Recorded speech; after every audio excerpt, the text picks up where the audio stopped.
Bueno, entonces, como les comentaba Jorge, somos de la empresa Eco Oaxaca. Mi nombre es Sebastián Felipe Atuesta Moreno, soy ingeniero agrónomo y pues el día de hoy tengo la oportunidad de presentarles a ustedes la capacitación sobre el suelo, sus componentes y su conservación. Entonces, introductorio, ¿qué es el suelo? Entonces tenemos que el suelo es la capa superficial de la corteza terrestre, en la cual se desarrollan infinidad de organismos, tanto mesoorganismos, insectos, anélidos, lombrices, gusanos y microorganismos, bacterias, hongos, protozoos y demás, que en todos en un conjunto forman parte de los procesos naturales que da la vida en el planeta y permite el desarrollo y el crecimiento de la vegetación.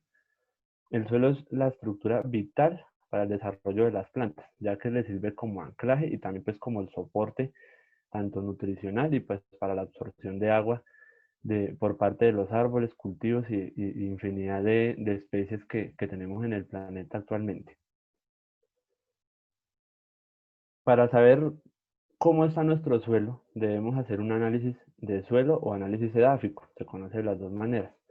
Esta es una herramienta fundamental en la producción de los cultivos, ya que teniendo este conocimiento como base, podemos saber qué cultivo podemos sembrar, trazar un plan de fertilización antes de establecer nuestro cultivo, conocer qué nutrientes nos hacen falta, qué nutrientes tenemos en exceso, pues para aplicar lo que debemos eh, tener en el suelo para que sea ideal, para que nos dé una producción óptima y no generar actividades de aplicar en exceso o de desgastar mucho más el suelo de lo que ya está, dependiendo cada tipo de suelo, y así darle un excelente manejo, cuidando también el ambiente y suministrando un equilibrio para que nuestro suelo no se nos vaya a desequilibrar y nos vaya a quedar en un momento determinado a futuro estéril.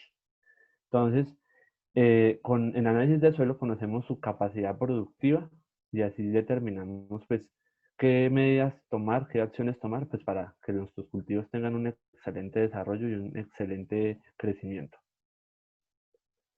¿Cuáles son los componentes del suelo? Entonces, lo principal que se determina en el análisis de suelo es la lista que les tengo acá.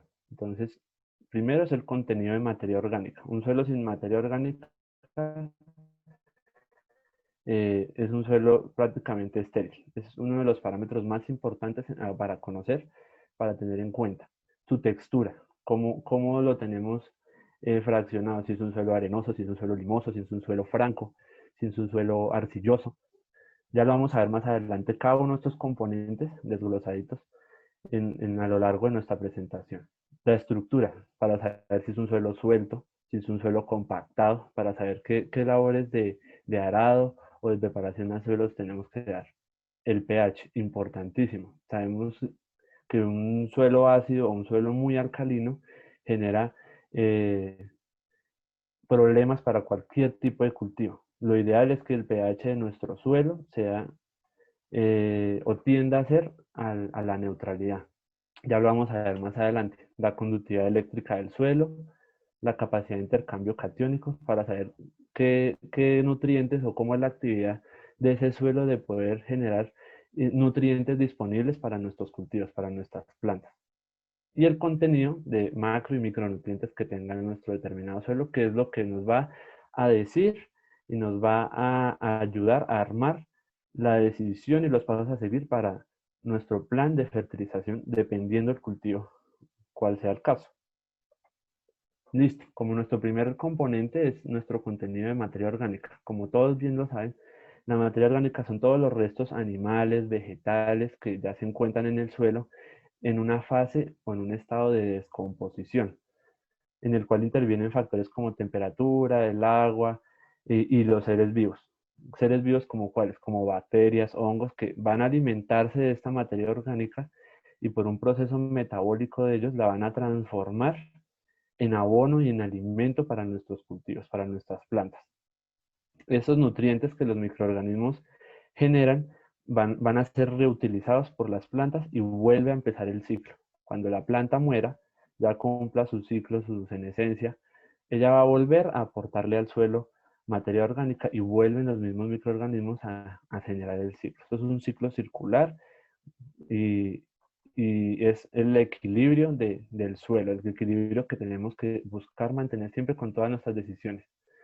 Actualmente tenemos suelos muy pobres en materia orgánica. Un suelo ideal para cualquier tipo de cultivo es que debe tener por lo menos un 5% de materia orgánica, que en nuestro análisis de suelos le vamos a decir, uy, 5%, se nos acerca al 5%, es un suelo totalmente maravilloso. Pero debido a la sobreexplotación agrícola y ganadera y demás, nuestros suelos ya han sido empobrecidos, por así decirlo, y a veces ni siquiera alcanzan el 2%. Por lo general encontramos suelos de 2, 2.5, 3% de materia orgánica, pero a veces hay casos que incluso se encuentra un suelo que no llega ni siquiera a este 2% y es un suelo muy pobre, al que tenemos que darle un tratamiento con enmiendas especiales. Aquí por lo menos les tengo un ejemplo. Este es un recorte de un resultado de un análisis de suelo con nuestro parámetro de materia orgánica. Entonces, Sebastián, dime. perdóname un segundo, qué pena te interrumpo y vamos a dar un stopcito aquí en la presentación. Tengo varias noticas en el chat que no están escuchando algunas personas la conferencia. Entonces, les vamos a pedir a estas personas que por favor revisen en la aplicación si tenemos el sonido activado. ¿Listo? Es importante porque estoy viendo que aquí hay algunas personitas que se han conectado y no tienen el audio activado y de pronto por eso no lo están escuchando. Vamos a ir a la parte inferior y donde está el micrófono, le vamos a dar clic en una flechita y allí nos va a salir la opción de llamar a través del dispositivo, aquellas personas que de pronto están conectadas a través del celular o si están a través de un computador, les va a decir llamar a través de internet. Sí, lo otro es que también me están diciendo que Zoom no le da acceso porque dice que la sala está completamente llena con 100 personas. Ok, listo. Si eso está pasando, les cuento que esta transmisión la estamos haciendo a través de Facebook Live. Entonces, tienen acceso libre todas las personas para que también puedan ingresar a través de la página de Eco Boyacá. Ingresen a Facebook, que yo creo que pues tenemos usuario por allí o si no el de algún familiar. Entramos y buscamos a Eco Boyacá y allí ya está pasando en vivo también la misma transmisión. Entonces, de pronto, si no les está permitiendo aquí ingresar porque ya llenamos el tope de la sala, los invitamos a que nos conectemos también a través de Facebook, que estamos transmitiendo en la misma capacitación. Allí también se va a tomar todo el tema de asistencia, entonces para que no se preocupen, ¿listo? Y las personitas que entonces no han activado el sonido lo pueden hacer de esta manera o revisar también sus dispositivos si tenemos el volumen activado o no. ¿Listo? Entonces ya tenemos ahí ese pequeño comercial. Ya saben, pueden ingresar también a la página de Eco Boyacá a través de Facebook y pueden revisar que tenemos la misma capacitación en este momento. ¿Listo? Muchísimas gracias y Sebastián, qué pena por la interrupción, te dejo continuar. Tranquila, muchas gracias por la solución ahí a las dudas de nuestros participantes. Bueno, como les venía diciendo, un suelo que esté con un porcentaje menor a este 2% significa que sí o sí debemos realizar una enmienda. Debemos aplicar una enmienda a este suelo. Una enmienda que es algo que nos va a permitir reparar ese déficit de materia orgánica en el suelo. Un ejemplo muy claro de enmiendas, humus de lombriz o compost. Al agregar esto y incorporarlo al suelo, hacer una mezcla, ya sea en presiembra o cuando ya el cultivo está establecido en corona alrededor de la planta, nos va a garantizar que va a haber de nuevo actividad microbiológica en la zona de la rizósfera de la planta. ¿Qué es la rizósfera? Es lo que rodea la raíz de la planta. Es como decirlo, es el entorno donde ella va a crecer. Entonces, al tener de nuevo esa actividad microbiana restaurada, nuestra planta va a tener nuevamente nutrientes disponibles. Va a poder absorber mejor la humedad, mejor los nutrientes y también va a poder interactuar con el suelo. ¿Qué quiere decir esto? Que si era una raíz pobre, que estaba atrofiada, que estaba pequeña, va a tener la posibilidad de expandirse, de generar pelos absorbentes, que son esas raicitas que salen a los laditos, que son muy delgaditicas, y explorar mucho más área de suelo buscando nutrientes. Y por lo tanto, en la parte aérea de la planta, lo que es el tallo, las hojas y demás, asimismo también se va a ver su crecimiento reflejado.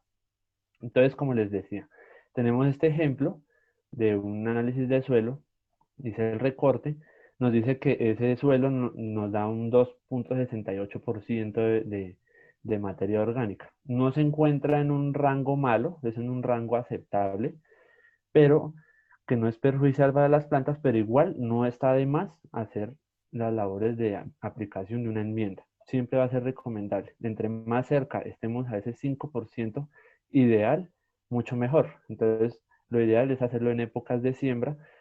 Cuando tengamos un resultado así, tratar de hacer todo lo posible de agregar una enmienda al suelo para pues mejorar todas estas condiciones que les acabo de nombrar.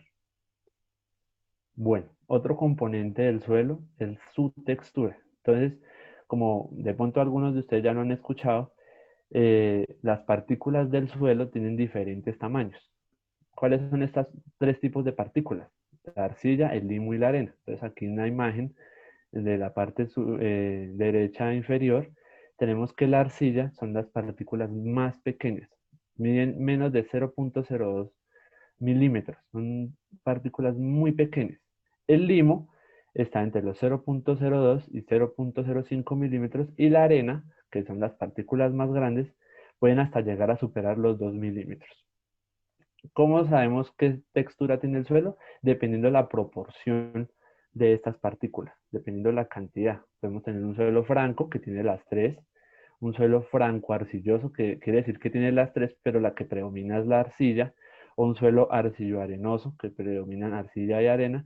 Hay diferentes combinaciones que ya las vamos a ver que nos determina mediante ese análisis de suelo. Entonces, todo esto que les estoy dando nos lo va a determinar un análisis físico-químico de suelo. ¿Cuál es la importancia de saber qué textura tiene el suelo?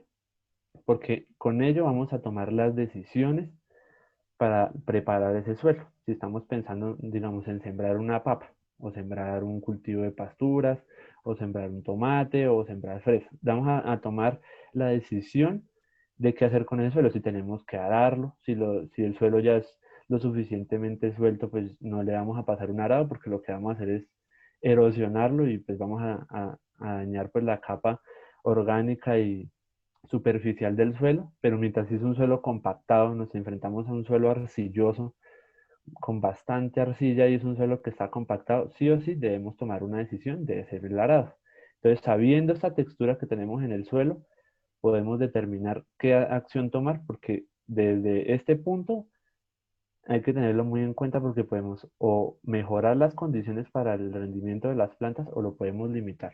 Lo podemos limitar el rendimiento de ellas. También otra forma de saber la textura del suelo es haciéndolo organolépticamente, es decir, con las manos. Se toma un trozo de suelo, se moja un poco. Si intentamos hacer un gusanito como los que hacíamos con plastilina y se nos forma, podemos determinar que es un suelo arcilloso. Si lo sentimos como pegajoso, como jabonoso, como medio resbaladizo, es un suelo limoso. Y si ya sentimos que las partículas son muy grandes, y no se nos forma ninguna figura y es un suelo que no se nos deja formar ni nada, es un suelo arenoso. Ese sería un análisis preliminar que podríamos hacer en campo para tenernos ya una idea de qué tipo de suelo de textura tenemos, qué tipo de textura de suelo tenemos. Pero pues lo ideal siempre es hacerlo bajo un análisis de laboratorio que nos va a determinar estas proporciones ya con una exactitud mucho mayor. Listo, acá tenemos un ejemplo de esa textura de suelo, de cómo la realizan en un laboratorio. Aquí en la imagen de la derecha tenemos algo llamado el triángulo textural. Eso es un triángulo que usan los edafólogos, los que estudian el suelo, para determinar en laboratorio, según el porcentaje de cada una de las partícula, ya sea arena, limo o arcilla, determinar en qué clasificación se encuentra nuestro suelo. Entonces tenemos un ejemplo. En el laboratorio entonces encontraron que un suelo tiene el 50% de arcilla y 30% de limo.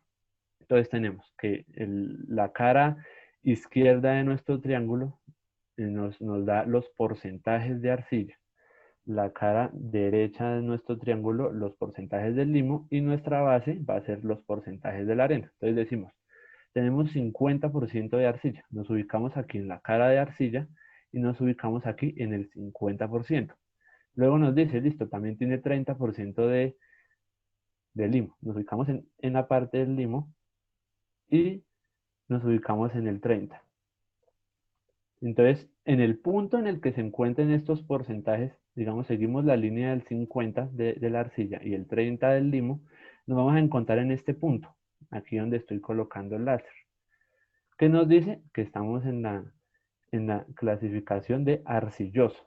Otro ejemplo, digamos, si hubiera sido 50-50, entonces hubiéramos cogido 50 de arcilla y 50 de limo, nos hubiéramos encontrado que era un suelo arcillo-limoso, pero como el que predomina en este caso es la arcilla, el suelo todavía pertenece a la clasificación de arcilloso. Por acá abajo ya tenemos franco arcilloso, arcillo arenoso franco, ¿sí? Todas las diferentes combinaciones dependiendo de estos porcentajes. Es simplemente unir estos puntos y mirar en qué sección se nos encuentra nuestro suelo y así determinamos su textura. Entonces tenemos como resultado que este suelo pertenece a los arcillosos. Ahora bien, la estructura del suelo. Entonces ya vimos cuáles son las partículas individuales del suelo. Ahora la estructura es la que nos determina cómo ellas se agrupan, cómo ellas se forman, cómo ellas están en el suelo, para determinar si es un suelo suelto, si es un suelo compactado, si es un suelo que está en rango óptimo. Entonces, tenemos que un agregado es un terroncito de tierra, lo que ustedes ya tocan con las manos, esos terroncitos pequeños, eso es un agregado. En esos agregados pues hay una agrupación de todos los tipos de texturas, arena, el limo y arcilla. Entonces, para determinar qué estructura es buena para el suelo, como vemos aquí en la imagen de abajo, vemos que hay bastantes agregados, pero no están así todos con espacios muy reducidos, sino que hay espacios abiertos entre ellos donde nos va a circular el aire para que nuestras raíces respiren y el agua. O sea, es un suelo bueno porque nos va a permitir tener una aireación para nuestras raíces y nos va a permitir tener una buena infiltración de agua. No vamos a tener problemas de encharcamientos ni inundaciones. Mientras que aquí en la imagen vemos que hay una estructura mala. Vemos que todos los agregados están muy juntos, muy amontonados y el agua se va a quedar aquí represada. Entonces nos va a generar un encharcamiento. El agua no nos va a infiltrar y no se nos va a quedar en la superficie del suelo. Entonces, ¿qué consecuencias podemos tener de eso? Nuestras raíces se pudren, nuestro cultivo se muere y también la actividad de los microorganismos se ve reducida porque hay muchos microorganismos aerobios que necesitan oxígeno para realizar todo su ciclo metabólico. Entonces también estos microorganismos van a perecer debido a esta condición del suelo, que tal vez se presenta es porque no se le hizo un buen manejo de arado, un buen manejo de preparación de suelos en presiembra. El pH del suelo. Este es uno de los elementos más importantes para determinar cuál es la fertilidad de nuestro suelo, ya que dependiendo del pH podemos saber la disponibilidad de los nutrientes.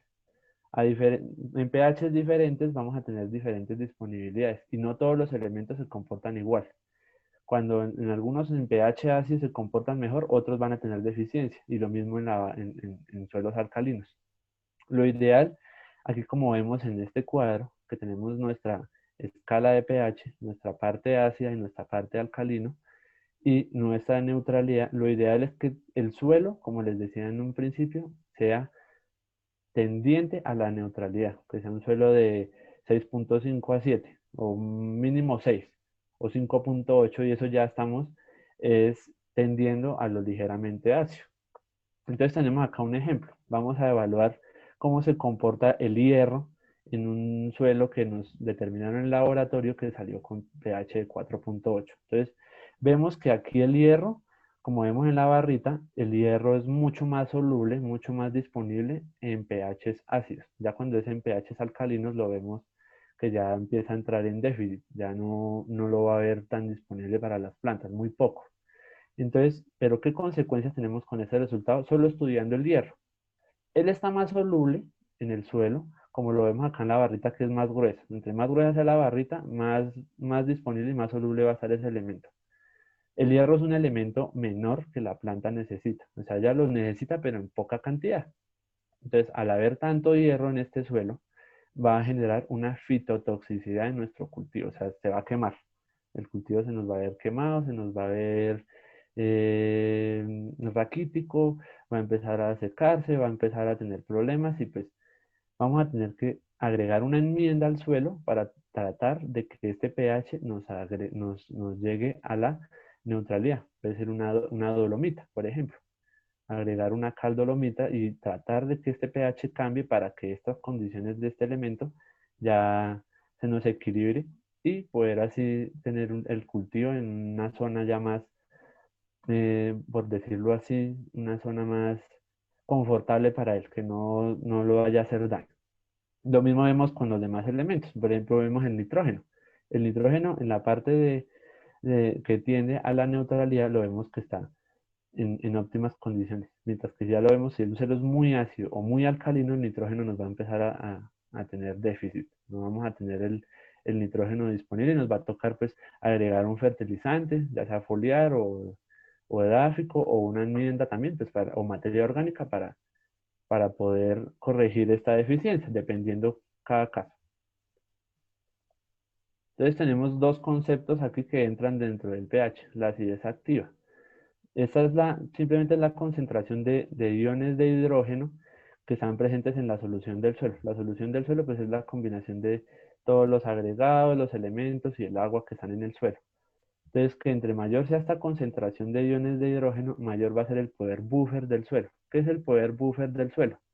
Es el poder del suelo que tiene para ajustar la acidez. O sea, que si es un suelo ácido, él va a tener el poder de llevarlo a la alcalinidad para equilibrarse. Entonces, para que los nutrientes que nuestras plantas necesitan no tengan problema y estén siempre disponibles. Entonces, un ejemplo de un suelo con esta condición es un suelo arcilloso. Y aquí lo vemos en la imagen. Entonces, tenemos agua y tenemos aluminio. Ellos dos se combinan, forman una reacción de la cual sale un ion de hidrógeno que puede ser utilizado para hacer nuevas reacciones y obtenemos un hidróxido de aluminio, que ya es una base. Entonces, este suelo estaba ácido porque el aluminio es un elemento que acidifica demasiado el suelo, se combinó con el agua y gracias al poder buffer de este suelo formó una base y otro ion de hidrógeno, que puede ser intercambiable y puede ser hacer otra reacción como la que vimos aquí y ayudar al suelo a estabilizarse en el pH. Otro ejemplo es dióxido de carbono con agua, que nos formó un bicarbonato, que también un bicarbonato es una base. Entonces, este suelo ya tiene el poder de generar que si tenemos una condición ácida, se nos va a ir nuevamente a la alcalinidad para llegar a esa neutralidad que es la deseada. Así es intercambiable. Entonces tenemos que es la cantidad de iones de hidrógeno o de aluminio que se pueden intercambiar por fracciones de materia orgánica. Es decir, que se pueden reemplazar. Entonces, lo que quiere decir es que puede llegar este ion de hidrógeno o un ion de aluminio que está presente en el suelo, puede ser cambiado por un ion ya base, un ion alcalino, y mejorar así las condiciones. Esa es la acidez intercambiable. Es simplemente ese cambio que hace uno por otro para poder equilibrarse y llegar a un pH deseado. La salinidad.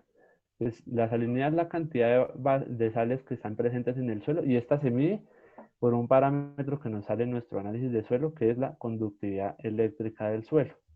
Entonces tenemos que en este suelo tenemos bastante cantidad de sales que se forman, como por ejemplo acá, tenemos un sodio y un cloro y nos forma un cloruro de sodio, como la sal que comemos diariamente y que le aplicamos a las comidas. Es un ejemplo.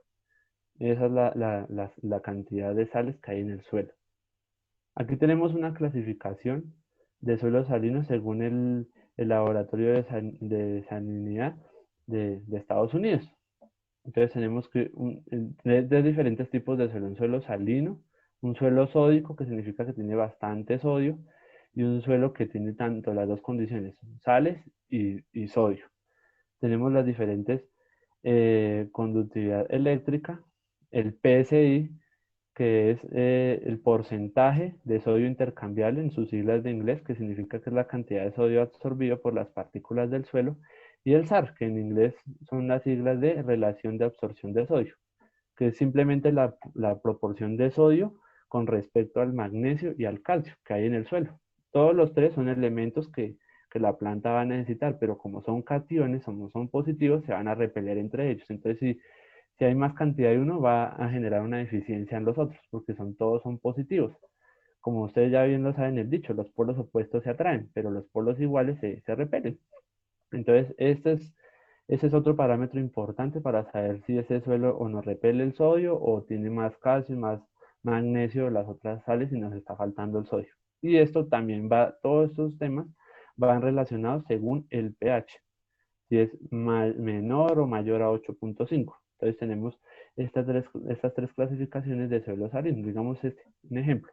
Entonces tenemos que un suelo salino tiene una conductividad eléctrica mayor o igual a 4, pero su PSI, su porcentaje de sodio intercambiable, es menor a 15 y su SAR, su relación de absorción de sodio, es menor a 12 y un pH menor a 8.5. Mientras que un suelo sódico, que ya no tiene cantidades de sales, sino mucha saturación de sodio, su conductividad eléctrica es menor a 4. ¿Por qué es menor a 4? Pues como nos faltan sales, pues no vamos a tener una conductividad eléctrica grande.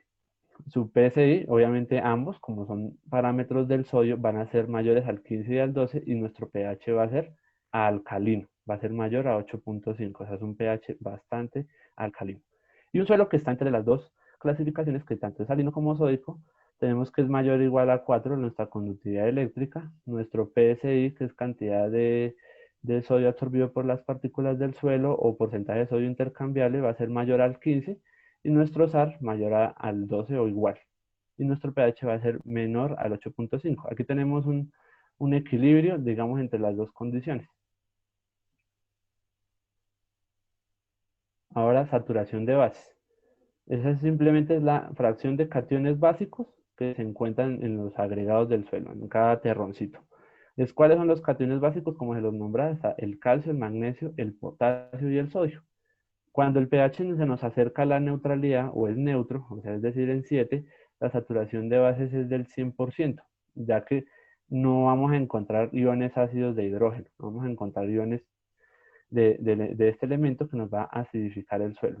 Es un suelo que va a empezar a tender a la salinidad.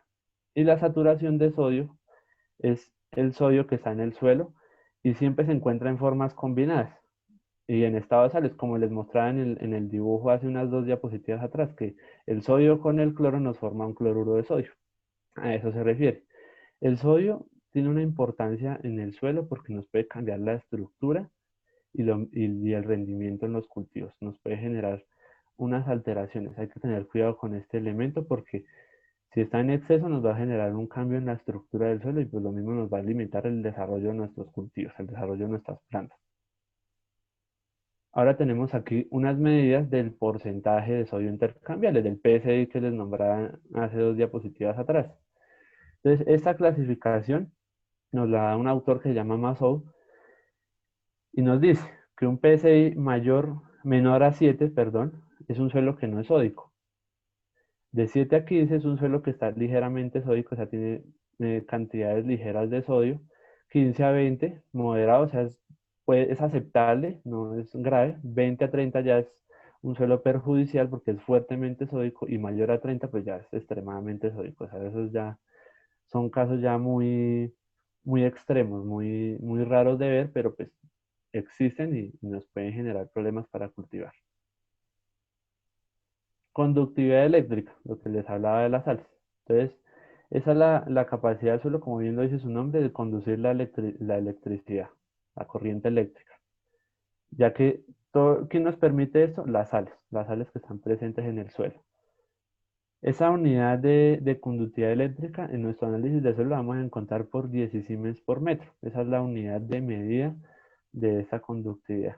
Entonces la clasificación USDA, que es el Departamento de Agricultura de los Estados Unidos, nos da una clasificación de diferentes valores de conductividad eléctrica. Entonces tenemos que de 0 a 2 es un suelo que está completamente normal, un suelo estable, un suelo que ideal. Si nos saliera esto en un análisis de suelo, diríamos, listo, nuestro suelo está normal, no tenemos ningún problema, estamos bien. De 2 a 4 ya tenemos que es un suelo ligeramente salino y que hay unos cultivos que pueden ser sensibles a la salinidad y pues se pueden ver afectados, pero son los que sean extremadamente sensibles a la salinidad. Serían cultivos que les guste más el pH ácido a la neutralidad y nos sea sensibles a esas condiciones ligeras de salinidad, que aún estamos en condiciones ligeras. De 4.8 de conductividad eléctrica tenemos que es un suelo ya salino, y pues la mayoría de los cultivos se nos va a ver afectado. ¿Por qué? Pues por lo que ya hemos venido viendo, que es un suelo donde no vamos a tener disponibilidad de algunos nutrientes y además de esto, pues se nos va a ver asimismo retrasado el crecimiento, el desarrollo de nuestras plantas. De 8 a 16 de conductividad eléctrica es ya un suelo fuertemente salino y en cultivos que sean salinos, que les guste esta condición, por ejemplo, cultivos ya no son cultivos como de producción de alimentos, sino ya son más especies forestales, por ejemplo, coníferas o cultivos de follajes, que son los con los que se arman los ramos de flores, etcétera, serían los suelos que tendrían estos rendimientos aceptables. O sea, podrían crecer, desarrollarse y tener rendimientos aceptables, no óptimos, aceptables. Y mayor a 16 ya es un suelo extremadamente salino y ya prácticamente ningún cultivo podría desarrollarse y tener rendimientos aceptables en este tipo de suelos. La capacidad de intercambio catiónico. Entonces, es la cantidad de cargas negativas que hay en los minerales o en los agregados del suelo, como lo vimos anteriormente. En laboratorio se determina mediante la cantidad de aluminio intercambiable, que el aluminio intercambiable, como lo vimos en las CIES intercambiables, son los iones de aluminio más los iones de hidrógeno que están ahí presentes en el suelo. Y esto se suma más la cantidad total pues, de las bases del suelo, de las sales del suelo, que son el calcio, el magnesio y el potasio. Así es la fórmula de cómo en un laboratorio lo determina. Y aquí tenemos la clasificación de cuáles son los diferentes tipos de capacidad de intercambio catiónico, que es muy importante tenerlos en cuenta. Entonces, si en nuestro análisis del suelo nos dice que es menor a 6, no tenemos una capacidad de intercambio catiónica óptima, es muy baja. O sea, el suelo nos va a tender a retener nutrientes. No nos va, o sea, la planta, podemos fertilizar el cultivo, pero la planta aún así no lo va a absorber, no lo va a asimilar porque es un suelo que no tiene esa capacidad de intercambio, no lo puede entregar, no lo puede dar a la planta. Es un intercambio que él tiene que hacer con las plantas, con las raíces. Entonces va a ser un suelo que nos va a retener nutrientes y así le apliquemos demasiado, la planta no los va a asimilar. Si tenemos entre 6 y 12, sigue siendo bajo, vamos a tener problemas de asimilación de nutrientes, vamos a tener que hacer enmiendas y aplicaciones foliares a nuestros cultivos pues, para que compensar este déficit de nutrientes y este problema que se nos encuentra en el suelo. Si tenemos entre 13 y 20, ya es una capacidad de intercambio catiónica media, ya el problema digamos que allí ya no es tan grave, ya podemos complementar el suelo con algo o el cultivo con una fertilización foliar y ya no teníamos ningún problema.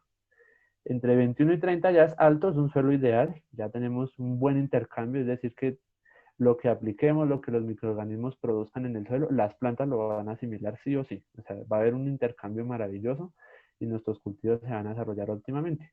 Y mayor a 30 ya es muy alto, pero es muy raro ver suelos con esta condición. Por lo general los vemos en estas dos clasificaciones, en medio y en alto. Y en base a ello, pues tomamos las decisiones. Cuando ya es muy bajo, pues tenemos que mirar qué manejo le damos en el plan de fertilización a nuestros cultivos pues, para poder suplir este déficit que tiene el suelo. Ahora sí, por último, dentro de los contenidos de los componentes del suelo, es el contenido de macro y micronutrientes que también nos va a salir, nos va a dar respuesta a nuestro análisis de suelo. Entonces vamos a empezar con los macroelementos, que es el nitrógeno, el fósforo y el potasio. ¿Qué quiere decir macroelementos? Quiere decir que la planta los necesita en mayor cantidad. O sea, son los nutrientes que ya más va a necesitar para su desarrollo, para lograr hacer la floración, para lograr llenar un fruto y para poder tener el rendimiento ideal que nosotros necesitamos. Entonces, empecemos con el nitrógeno. ¿Cuál es su función? Él es el que estimula el crecimiento de la planta, el verdor de la planta. ¿Por qué? Porque gracias a él se da la producción de la clorofila para la fotosíntesis. Como ustedes bien lo habrán escuchado, la fotosíntesis es la forma en que las plantas absorben la luz del sol, la transforman dentro de sus procesos metabólicos. El resultado de esa transformación se llaman fotoasimilados, que también pues, son nutrientes que la planta absorbe por medio de sus hojas y le permiten crecer. Si hay una deficiencia de nitrógeno, la planta no va a tener este color verde ideal, como lo vemos aquí en la imagen, que vemos una hoja, una planta amarillenta. La planta nos va a crecer lentamente, no se nos va a desarrollar, la vamos a ver raquítica, enana, que no nos crece y pues ¿por qué? Porque no tenemos esa producción de clorofila. Entonces, por lo tanto, la planta no puede absorber la luz del sol y por lo tanto el crecimiento se ve retrasado. El fósforo, el segundo elemento mayor.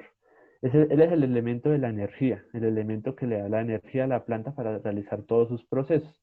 ¿Qué procesos? En el principio del desarrollo, la formación de raíz y la vigorosidad durante la fase vegetativa de la planta. Entonces, ¿qué pasa si no tenemos fósforo? Vamos a ver las hojas así, con una tonalidad eh, violeta, moratados, que las hojas nos van a púrpura y no nos va a florecer, o si no llega a florecer, digamos, en un caso como un tomate o una fresa, nos va a florecer, pero o no nos va a desarrollar los números de flores deseados, o simplemente por ahí, si es un racimo de tomate que puede generar de 6 a 7 flores, nos va a generar por ahí 3. Entonces vamos a tener una producción muy limitada, demasiado limitada, y la planta se nos va a demorar muchísimo para desarrollarse, porque ella no va a tener la energía pues para generar todos esos procesos, porque en la fase de floración esa es la fase donde ya gasta mayor energía. Pero entonces tenemos la ventaja de que las plantas, su manera de hablarnos, por así decirlo, es tomando estas coloraciones en las hojas para decirnos, hey, mira, me falta fósforo, hazme una aplicación, hazme algo. Entonces con ello podemos tomar la decisión de qué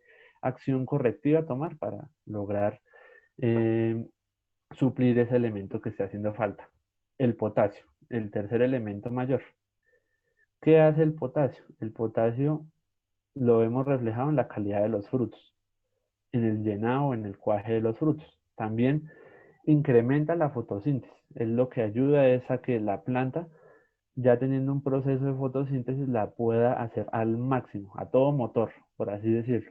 Puede el potasio optimizarla para que ella absorba todos los nutrientes, aproveche las horas luz al día que reciba al máximo y así mismo se vea reflejado a lo que lleguemos a la fase de fructificación, como en el caso de una fresa, en el caso de una papa, que genera su tubérculo, en el caso de un tomate, un frutal y demás. ¿Qué sintomatología tenemos con su deficiencia? Entonces tenemos que en las hojas más viejas, en las bajeras, en las hojas que ya nos salieron cuando la planta estaba empezando a crecer y que ya son hojas viejas, vamos a empezar a tener un amarillamiento acá en los bordes. Y después este parte que se amarilló va a empezar a necrosarse. ¿Qué quiere decir? Se va a empezar a secar, como a quemar. Se va a empezar a morir este pedazo, este tejido. Se va a morir. Entonces, esa es la forma ideal y la forma más sencilla de poder determinar este cultivo le falta potasio. Hay que aplicarle una fuente de potasio. También cuando la deficiencia es muy severa, estas hojas pueden enrollarse como hacia adentro. Empiezan estas por las puntas, empiezan a enrollarse y a entorcharse. Esa es la forma de determinar que nos falta potasio. Listo. El magnesio, él ya no es tan macro como los demás, pero también la planta lo toma en bastante cantidad. Se le conoce también como secundario. un elemento secundario. ¿Qué hace el magnesio dentro de nuestra planta? Él ayuda a la formación de azúcares. Todos los seres vivos, para tener energía y para realizar nuestros procesos de metabólicos, necesitamos carbono y otros elementos que van a formar azúcares, son los que nos van a dar la energía y nos van a dar todos los elementos que nos alimentan, por así decirlo. Entonces, él ayuda a la formación de azúcares y también la formación de grasas y aceites que las plantas necesitan para su desarrollo, y también, si lo tenemos en deficiencia, no, nos va a perjudicar porque la planta no va a poder absorber otros nutrientes. El magnesio nos ayuda a absorber otros. O sea, él también ayuda a que los otros nutrientes que vamos Micrófono está en adquiriendo silencioso. eh, eh, se vayan absorbiendo. Entonces, ¿cómo lo evidenciamos que tenemos una deficiencia? Entonces, tenemos que nuestras plantas van a tener un color verde, una pérdida de color verde en la planta, empezando por las hojas viejas, nuevamente, pero entonces el amarillamiento no va a ser como en el nitrógeno, que es toda la hoja, sino solo entre las venas. Vamos a seguir viendo las venas de color verdecito, como lo vemos aquí en la imagen. Que vemos la hoja amarilla con una tonalidad muy similar a la del nitrógeno, pero la diferencia es que las hojas nos van a seguir permaneciendo verdes. Esa es la diferencia con la identificación con el nitrógeno.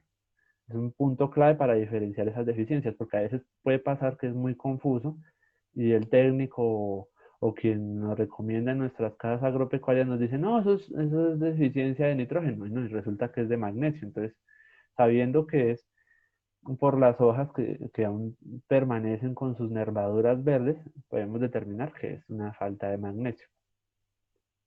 El calcio. Sebastián, disculpa que te interrumpa, Sebastián. Me están diciendo por acá por el chat y por la plataforma que subas un poquito el volumen porque se escucha muy bajito. Entonces hay muchas personas que tienen dificultad para escucharte. Qué pena Ok. interrumpirte, Sebastián. Ok. Bueno, será que el micrófono se me alejó ahí un poco, yo creo. Entonces lo voy a tener aquí un poco más cerca, pues para poder, porque ahí el computador está al máximo. Perfecto, perfecto. Listo, entonces seguimos con los elementos. Entonces tenemos ahora el calcio. ¿Qué es la función del calcio? Al igual en nosotros las personas, que nos forma los huesos y que cuando ya llegamos a determinada edad, al faltarnos el calcio nos dan enfermedades como artritis y osteoporosis y demás, el calcio en las plantas lo que genera es esa misma función, pero en la pared celular, que es lo que nos va a generar que la planta se pueda sostener, no se le vayan a partir sus hojas, no se vaya a quebrar de tallo y demás, le da como esa estructura a la planta.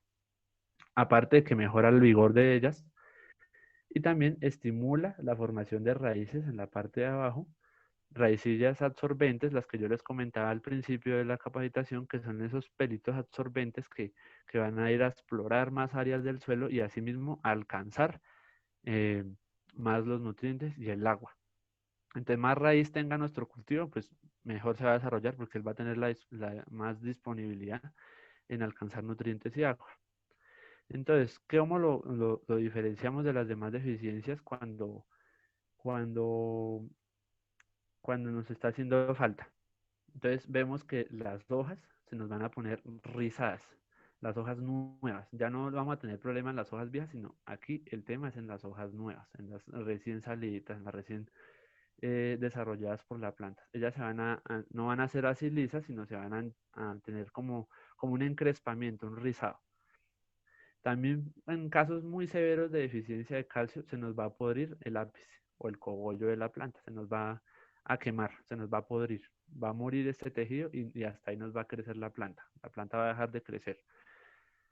En cultivos como tomate vamos a ver es una pudrición en los frutos, en la parte de abajo, que ustedes a veces cogen un tomate, lo ven aquí súper bien, pero aquí en la parte de la base lo vamos a ver podrido. Entonces, eso es una deficiencia de calcio en tomate, en cultivos así frutales.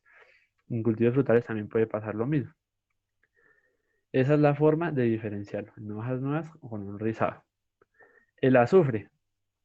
Él participa también en la formación de la clorofila. O sea, él se necesita durante el metabolismo de la planta para formar clorofila y de otras enzimas que son importantísimas para mantener esa coloración verde vigorosa que debe mantener siempre cada planta.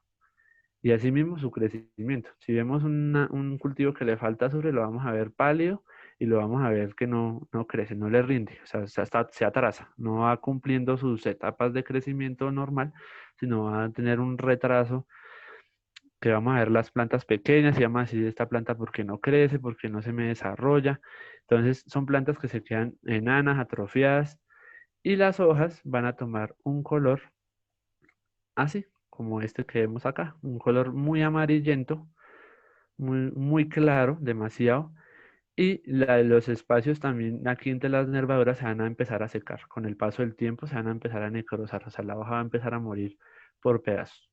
Eso es lo que pasa con la deficiencia de azufre. El boro. El boro es importantísimo en cultivos de tubérculos como zanahoria, como papa, en cultivos frutales, en cultivos como tomate, es un elemento importante. Si llegamos a tener los demás bien y el boro nos llega a faltar, no vamos a tener una buena producción, no la vamos a tener. ¿Por qué? El boro es el elemento que yo siempre digo es como el carrito de mercado. La función de él es que todos los demás elementos se monten ahí en el carrito y él los va a llevar desde la raíz a las diferentes partes de la planta hasta la flor y hasta el fruto. Esa es la función que él hace, el transporte de elementos, transporte de azúcares hacia los frutos, hacia los tubérculos y también en la fase de floración nos va a generar el tubo polínico.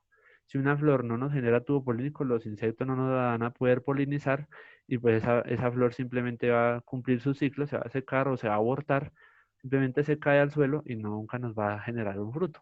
En el caso de un aguacate, en el caso de un mango, en el caso de un tomate, nunca nos va a producir nada.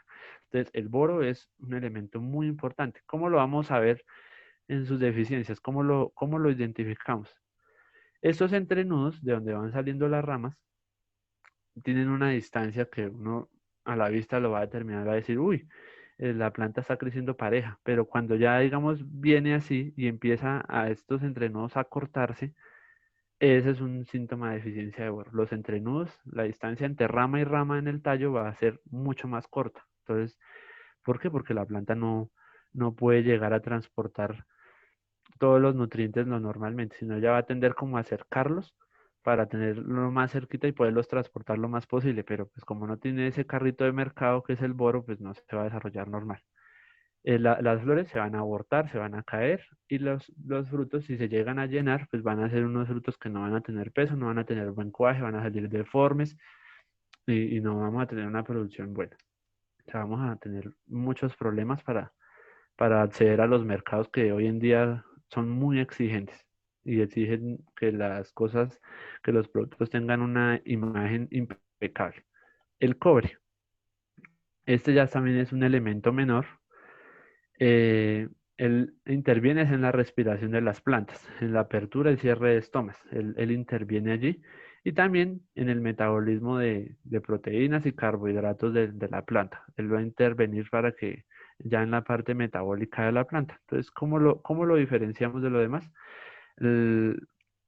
Vamos a ver un enrollamiento hacia abajo de las hojas, no se nos van a quedar así levantadas como es su forma normal, sino lo vamos a ver un enrollamiento hacia la parte de abajo y también se presenta un amarillamiento en toda la hoja o entre las nervaduras. Entonces, esa es la forma de identificarlo, por el enrollamiento. Vamos a decir, a esta planta le falta.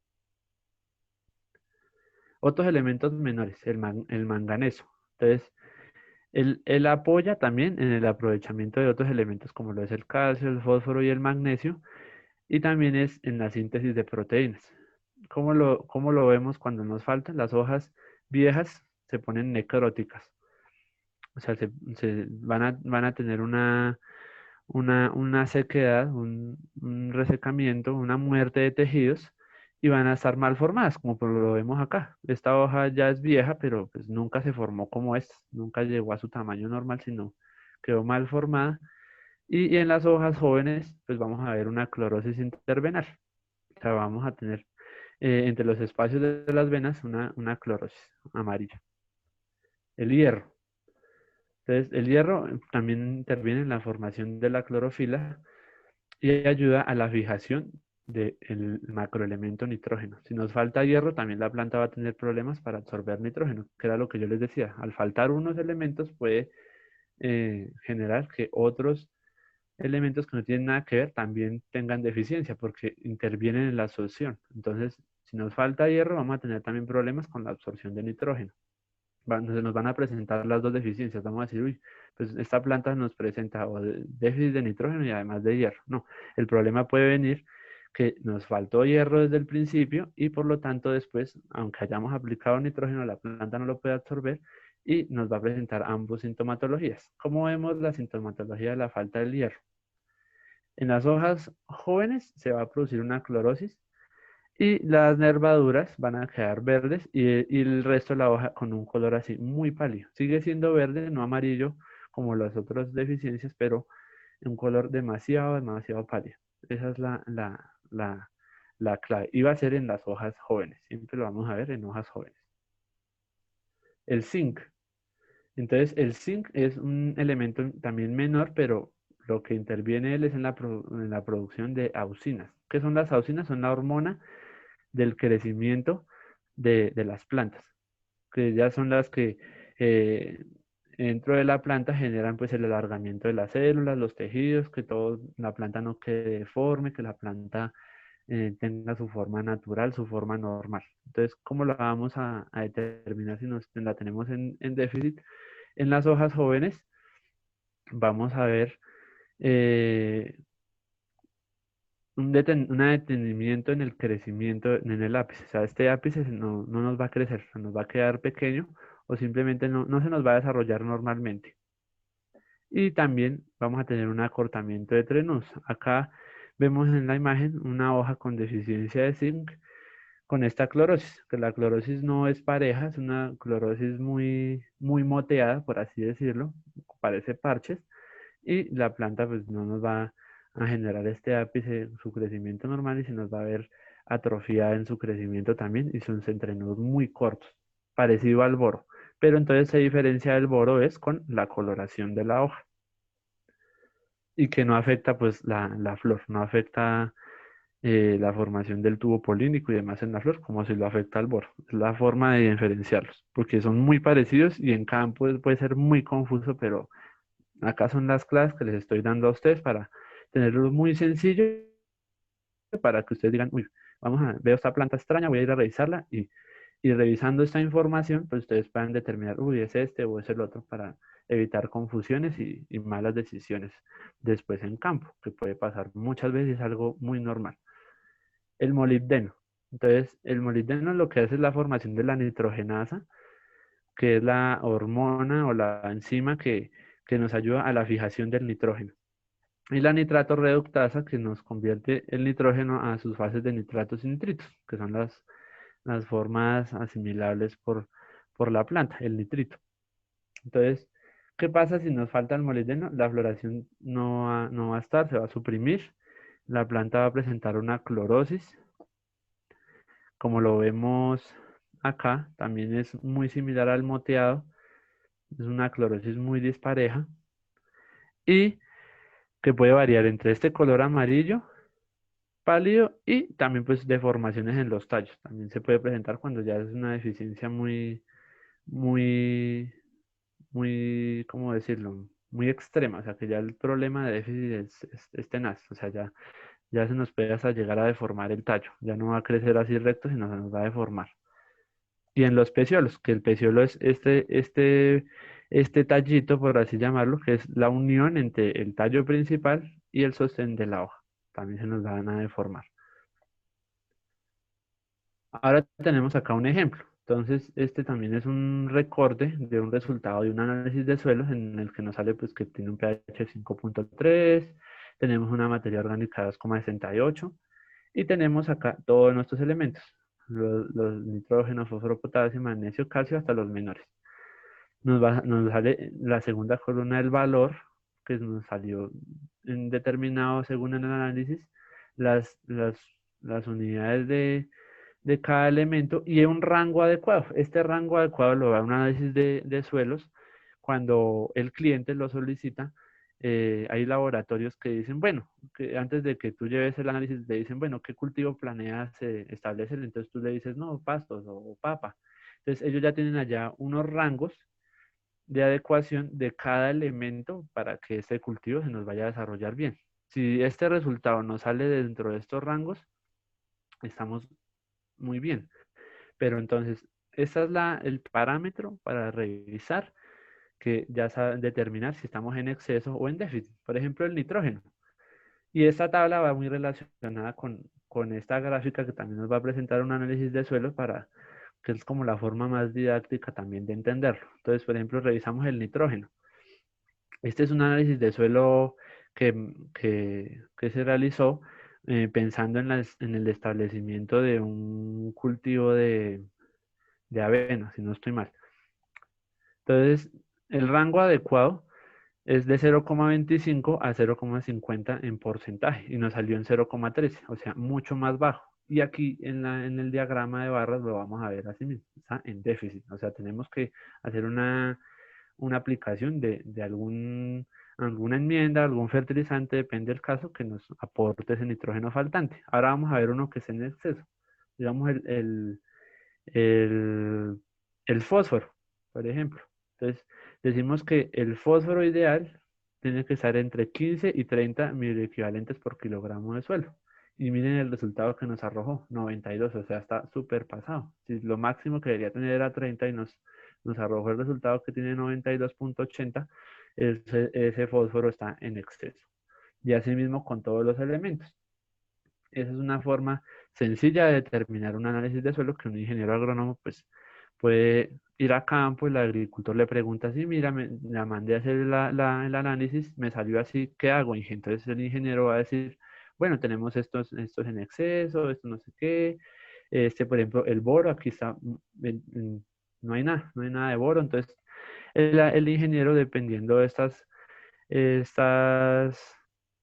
cantidades va a generar un ejercicio de balanceo y va a determinarle al agricultor, vamos a aplicar estos productos a tales y tales dosis, dependiendo el cultivo, cuál sea el caso, y así el agricultor va a poder tener la tranquilidad de decir, bueno, vamos a aplicar lo que realmente la planta necesita, porque tal tengamos un suelo así y no sepamos, no hayamos hecho nuestro análisis de suelo y aplicando un producto como un DAP o una roca fosfórica pues ya no es necesario porque el suelo lo tiene en exceso y estamos aplicando más, vamos a generar una toxicidad en nuestro cultivo y lo vamos a quemar. Ahora bien, ¿qué es la erosión del suelo? Este trata del desgaste de la superficie del suelo debido a muchos agentes, que puede ser el agua, el viento y mucha labranza excesiva y la falta de cobertura vegetal, como vemos en este suelo que ya es un suelo árido que ya no sirve para nada, ya es un suelo totalmente estéril que ya quedó, ya no se puede utilizar.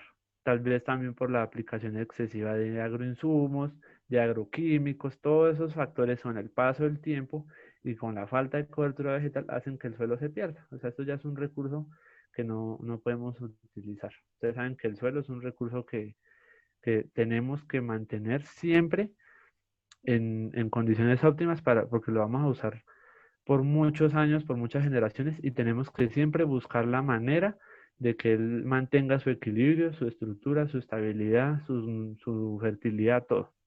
Entonces este ya es un suelo que no sirve.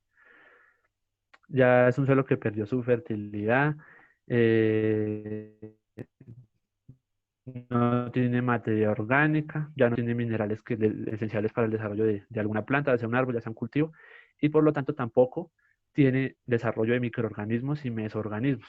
Entonces ya aquí no va a haber, si hay bacterias y eso ya no son las que nos van a servir para cultivar, ya no van a haber mesoorganismos, no van a haber insectos, no van a haber ranélidos y por lo tanto no va a haber vegetación, porque no hay ese equilibrio en ese suelo.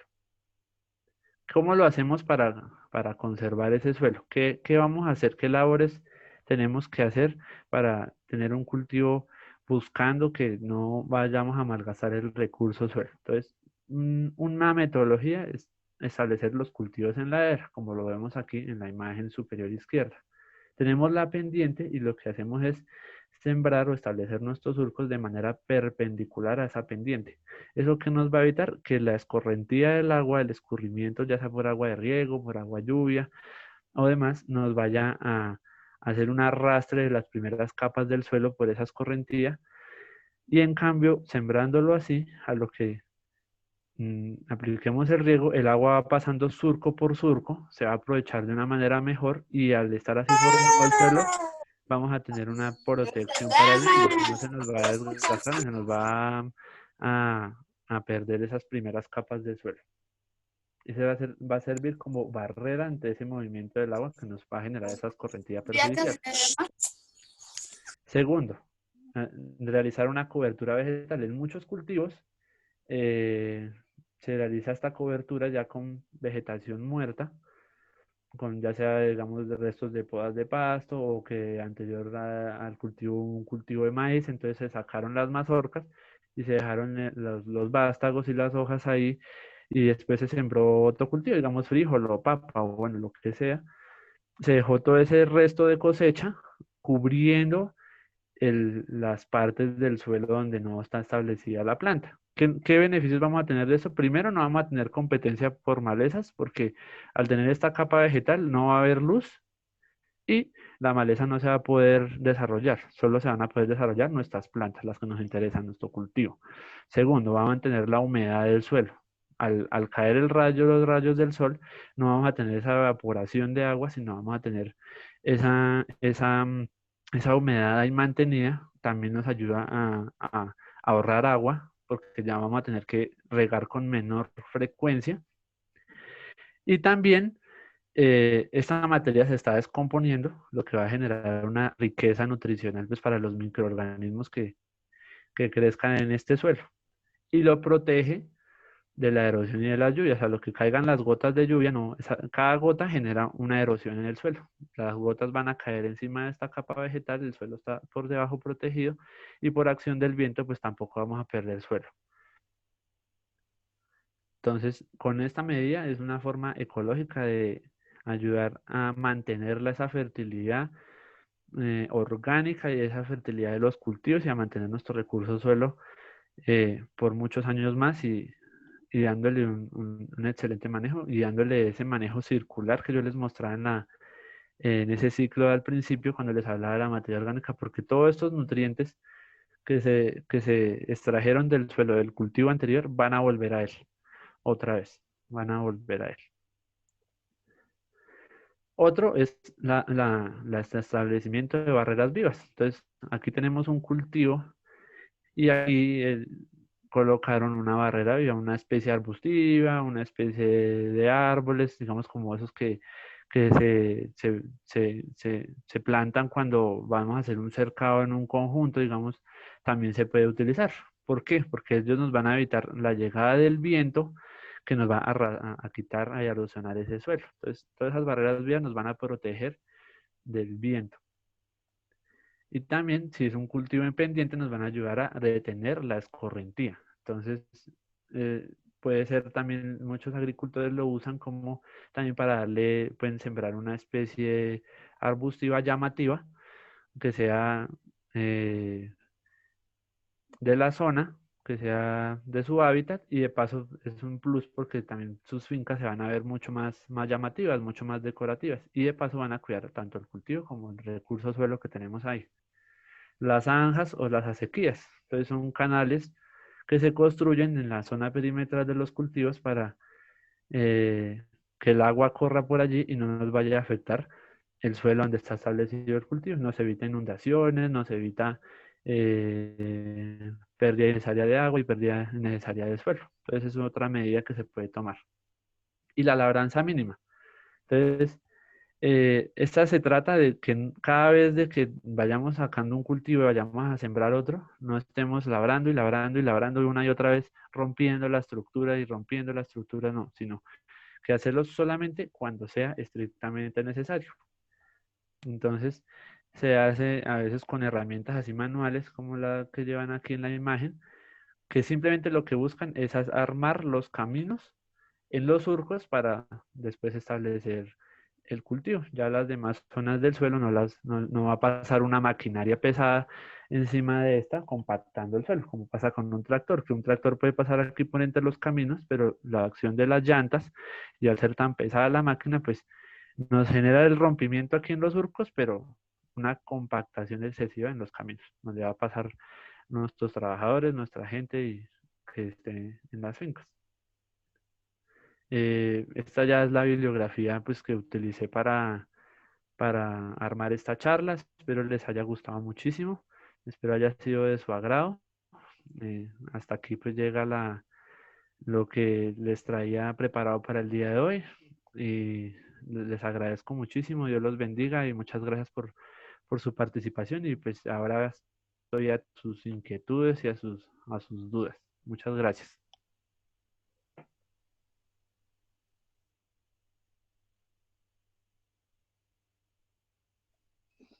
Aló, aló, y buenos días. Aló, ¿me escuchan? Sí, por supuesto, lo estamos escuchando. Ingeniero Sebastián, buenos días a todos. Vamos a continuar todavía con los micros en silencio, de tal manera que no vaya a interferir con la aclaración de dudas o de inquietudes que tengan. Por eso habíamos dicho que lo colocaran en el chat para poder generar las preguntas y así aprovechar el tiempo posible con el ingeniero Sebastián. Sebastián, hay muchas preguntas, hay muchas inquietudes que la gente está realizando, pero fíjate que parte de una de las tantas preguntas que me llamó mucho la atención es que me están preguntando cuál es la diferencia porque se dan cuenta de que en tu fondo de pantalla aparece un producto llamado Terrasan que se está conociendo mucho ya acá en Colombia y que la gente está interesada en saber cuál es la diferencia, ¿sí?, entre el producto Terrasan y la gallinaza, y por qué se sigue implementando la gallinaza cuando sabemos que está matando los suelos lentamente, es lo que me preguntan acá.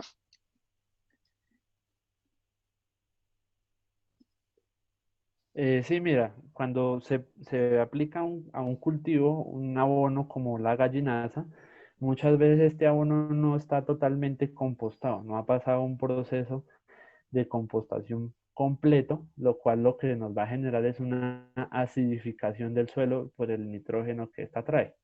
Entonces, eh, ya es algo cultural que en muchas zonas de América o de aquí de Colombia se aplica gallinaza, digamos, a cultivos de plátano o tomate y demás, pensando que va a ser una enmienda buena que nos va a generar una fertilidad en el suelo. A diferencia de, como tú lo dices, el producto Terrasan de la empresa de Cobojaca, ya es un producto totalmente terminado que ya ha pasado por una serie todo un proceso de compostaje que tiene tres fases. Tiene fase de estabilización, que es cuando estamos armando pues la mezcla de todos los residuos y empieza pues una fase termófila de estos residuos. ¿Qué quiere decir termófila? Que alcanzan unas temperaturas altísimas donde los microorganismos empiezan a trabajar, a alimentarse de estos alimentos o de estos desechos orgánicos y los van transformando con un proceso de aireación, de humedad y demás, a una segunda fase que es la fase de maduración, donde ya empiezan las temperaturas a descender y otro tipo de microorganismos como los mesófilos, en el cual encontramos infinidad de géneros, pero digamos los más conocidos son como te digo yo, los enterobacterias, que son los que transforman los nitratos en nitritos, que son la forma asimilable del nitrógeno, o otras especies de bacilos, que lo que hacen es degradar proteínas de todas estas cáscaras, de todos estos desechos de alimentos y demás, y ya empiezan pues a enfriarse nuestro producto. Y al final, una etapa de enfriamiento, ya cuando el producto ya prácticamente se ha formado, ya es pura tierra, ya al tacto le toca tierra y ya simplemente es esperar que la temperatura acabe de regularse, la humedad, y ya tendríamos un producto terminado.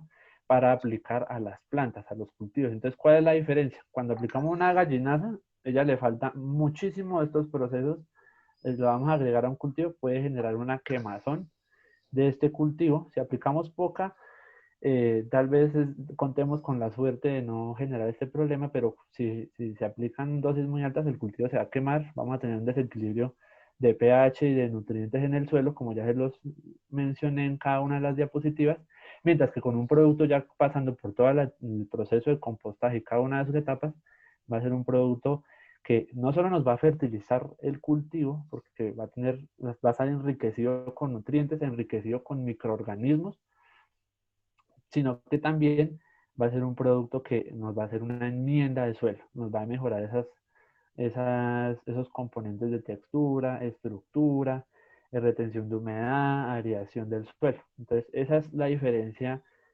básica de ambas cosas. Lo recomendable siempre es aplicar un producto que ya esté totalmente compostado, totalmente terminado o humificado, como es el caso del humus de lombriz, que el humus de lombriz ya también ha terminado todos estos procesos y nos va a generar esa garantía de que no vamos a dañar nuestro cultivo. Mientras que si aplicamos una bobinaza, una gallinaza y eso, tenemos el riesgo de dañar nuestro cultivo. Es muy riesgoso aplicarlo así. No es para nada recomendable por lo que les digo. Acidifican el suelo y nos cambian todas esas componentes que él debe tener en equilibrio ya, como se los nombré.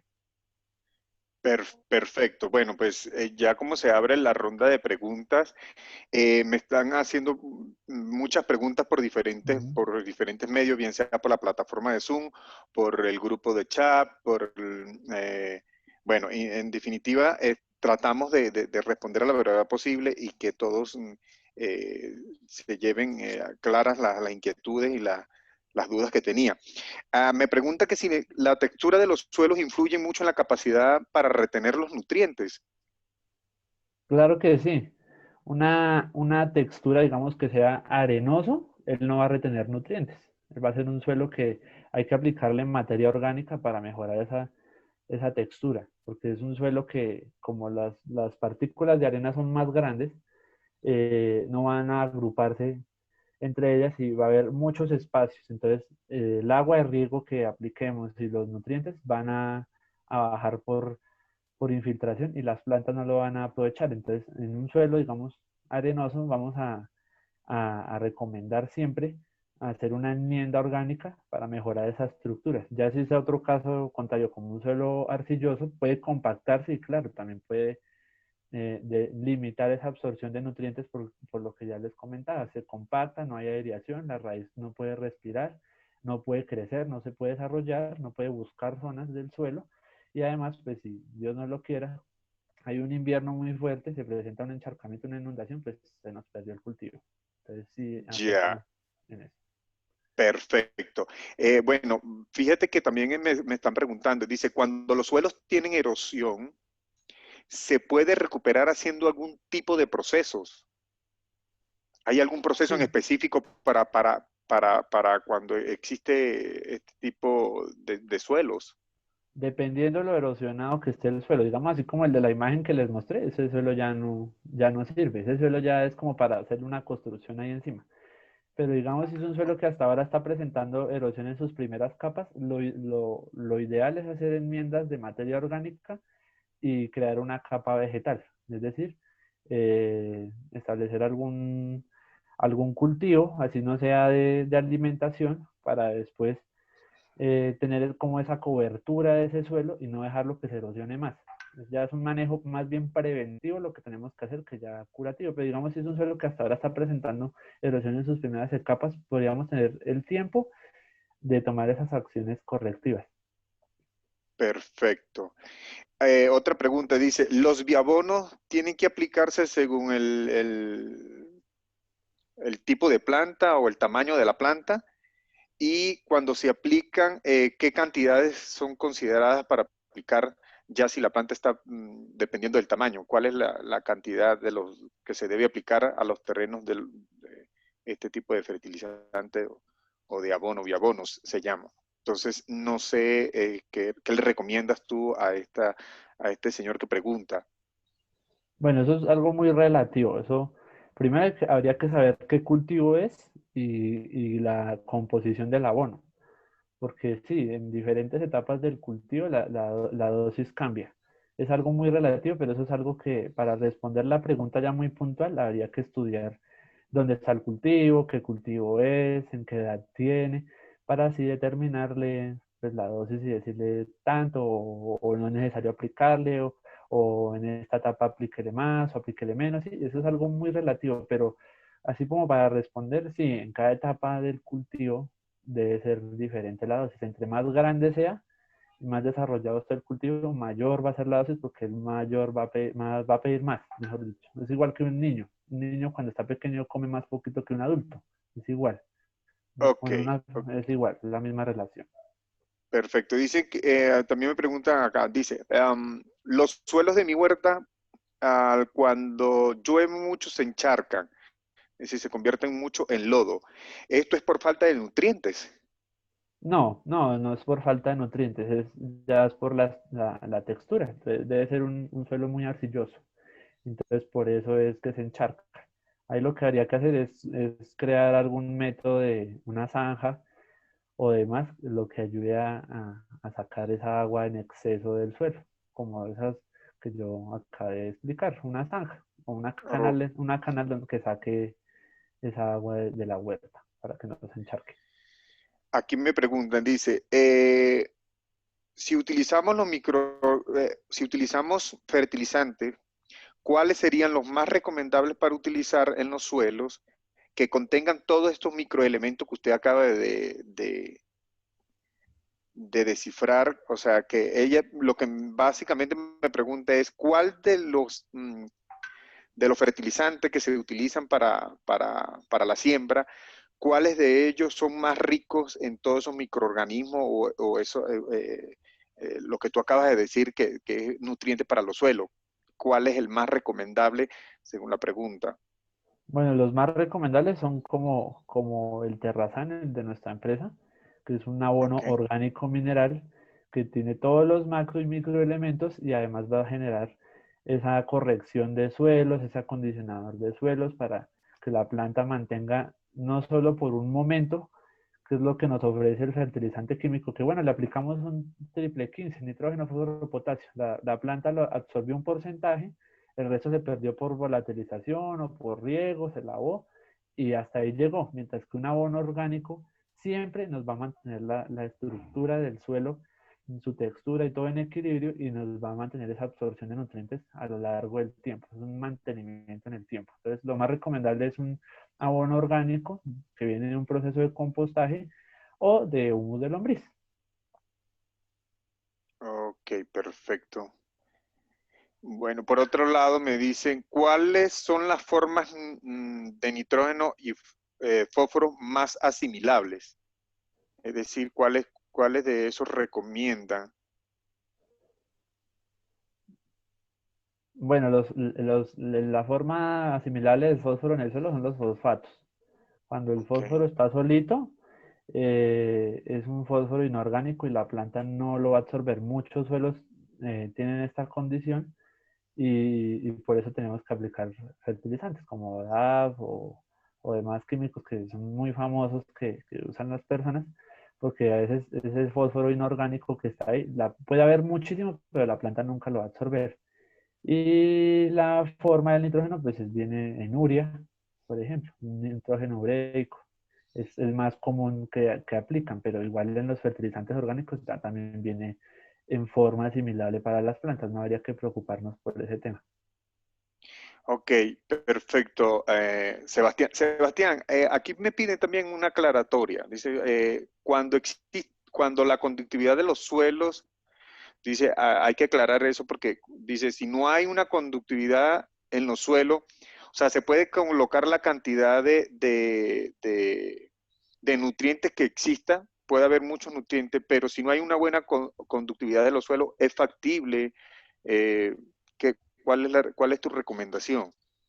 No, mira, la conductividad es aparte de los nutrientes, la que sí nos limitaría La absorción de nutrientes es la capacidad de intercambio catiónico, que es diferente a la conductividad eléctrica. Simplemente la conductividad eléctrica lo que nos sirve saberla es para saber cuántas sales hay en el suelo, solo para eso. Ya para saber si nos afectan los nutrientes y eso ya es la capacidad de intercambio catiónico, para saber si un suelo o retiene nutrientes o si tiene esa capacidad de intercambiarlos con la planta y con los microorganismos presentes allí. Ok.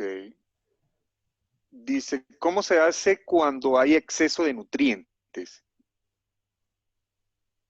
Bueno, pues cuando hay exceso de nutrientes, por lo general lo que se busca es hacer un lavado de suelo. Entonces, o se aplica un cultivo que necesite mucho ese nutriente que está en exceso. Digamos, si tiene un suelo mucho potasio, podemos establecer un cultivo que necesite bastante cantidad de este. O simplemente se le da un manejo con enmiendas. Entonces, dependiendo del nutriente, si es un nutriente que es ácido como el aluminio, que hay mucho aluminio en el suelo, hay que realizar un encalado, pues para lograr bajar ese aluminio, equilibrarlo y así poder sembrar. Entonces, ese sería como el manejo que se le da en esos casos. Perfecto. Por Facebook también la gente está conectada y está haciendo diferentes preguntas. Una de las tantas que nos hacen es que dice, ¿cómo podemos recuperar los suelos donde se ha habitado por mucho tiempo o por muchos años con ganado? Sabe que pues el ganado, pues, corrígeme si estoy Compacto. equivocado, ingeniero, cuando un suelo está muy ocupado por mucho tiempo prolongado, muchos años, por el ganado, yo creo que se compacta de tanto Ujú, pisar, se compacta y exactamente. creo que pues daña el suelo porque pues tendríamos que hacer un trabajo bastante arduo para recuperarlo. ¿Cuál sería ese mecanismo que se puede utilizar para recuperar estos suelos que ha sido habitado por muchos años por ganado? Mira, hay que hacer dos cosas. Pues primero ya tenemos en cuenta que el suelo está total y absolutamente compactado por pisoteo de los animales. Ya sabemos que tenemos que descompactar. Y lo otro, para entrar a mirar si aplicamos una enmienda o algo, tenemos que igual mandar a hacer un análisis de suelo. Dependiendo ya el resultado del análisis, porque no conocemos el contenido nutricional de este suelo, ya sabemos si aplicamos una enmienda o lo que sea. Y pues para el pisoteo hay que hacer un trabajo de arado y dependiendo del análisis del suelo, pues acompañado con esas aplicaciones de enmiendas necesarias y ahí sí darle una buena preparación del suelo para poder sembrar. No lo podemos sembrar así digamos, quitar el ganado y inmediatamente establecer un cultivo no se puede porque pues podemos perjudicarlo. Tenemos que estudiarlo muy bien para ahí sí tomar esas acciones a tomar, esas acciones correctivas. Perfecto. Acá me preguntan, dice, la cobertura vegetal, o sea, hay una duda, la Ujú. cobertura vegetal se llaman mezclas y si es bueno dejar en el suelo algunas de ellas. Bueno, pues dependiendo, y eso hay que tener mucho cuidado con esa cobertura vegetal como las de la imagen que les mostré. Digamos, la de la imagen ahí sembraron una especie de hortalizas y la cobertura vegetal la tenían era con residuos de cosecha de un cultivo de maíz anterior. Tenemos que tener cuidado con las mezclas que estamos aplicando ahí de cobertura porque pues primero no pueden ser plantas que ya hayan tenido una especie de enfermedad que haya sido un cultivo enfermo, porque lo que vamos a tener es una fuente de inóculo para un patógeno, para un hongo ahí. Y lo demás, pues, por lo general sí se pueden armar con diferentes tipos de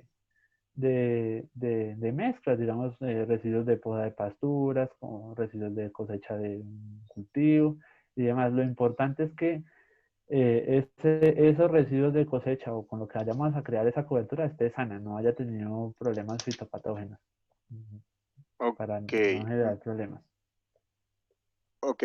Otra de las preguntas dice, sobre terrenos con helecho, siempre se ha considerado que esto está asociado a cultivos Listo. ácidos Ujú. y efectivamente es así, pero si se ha mejorado el pH, hay que tener que su recuperación es por espora luego o sea, no se sabe si va a desaparecer, deja de aparecer eso allí?